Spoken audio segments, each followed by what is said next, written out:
सानी इंटरनेशनल हज उम्रा टूर्स एंड ट्रैवल्स। हज उम्रा जाने के ख्वाहिशमंद हजरात स्क्रीन पर दिए गए नंबर्स पर कॉल करें। अस्सलामु अलैकुम व रहमतुल्लाहि व बरकातुहू। अल्हम्दुलिल्लाहि रब्बिल आलमीन वस्सलातु वस्सलामु अला सय्यिदिल अंबिया'i वल मुरसलीन मुहम्मदिन व अला आलिहि व अस्हाबिहि अजमाइन व मा तबिअहुम बि इहसानिन इला यौमिद्दीन। अम्मा बाद फ़अऊज़ु बिल्लाहि मिनश शैतानिर रजीम। बिस्मिल्लाहिर रहमानिर रहीम। वज़क्किर फ़इन्न ज़िक्र तंफ़उल मुमिनीन। सदक़ल्लाहुल अज़ीम। हमें दुनिया से क्या मतलब, मदरसा है वतन अपना। हमें दुनिया से क्या मतलब, मदरसा है वतन अपना। मरेंगे हम किताबों पर, वरब होगा कफन अपना। प्रिय श्रोते, आजच्या संमेलनात मला तुमच्या समोर मदरशाची वास्तविकता सांगायची आहे। मला आशा आहे की तुम्ही लक्षपूर्वक ऐकावे।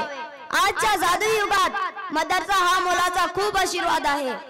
लहान मुले जसे आईच्या कुशीत वाढते, तसे सेमिनरी म्हणजे आईच्या मांडीवर त्याचे प्रमाण येते।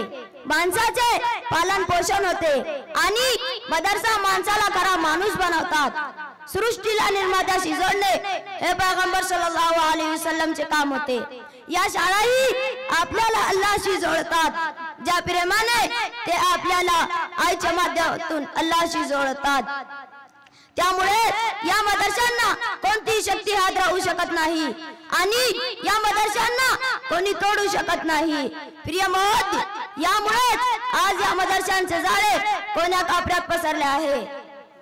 तर सरकार या संस्थांना पुसून टाकण्यासाठी औरात प्रयत्न करत आहोत, परंतु या संस्थांची व्यवस्था अशा लोकांच्या ताब्यात आहे, उंच जात अशी आहे जी कोणी खराब करू शकत नाही। हजरत अनस यांनी परिचित ज्याला अल्लाहने नरकाच्या आगीपासून मुक्त केले आहे। मित्रांनो, मदरसा म्हणजे काय एवढे बोलून मी माझे 2 शब्द संपवतो। व आखिरु दावाना अनिल हम्दुलिल्लाहि रब्बिल आलमीन।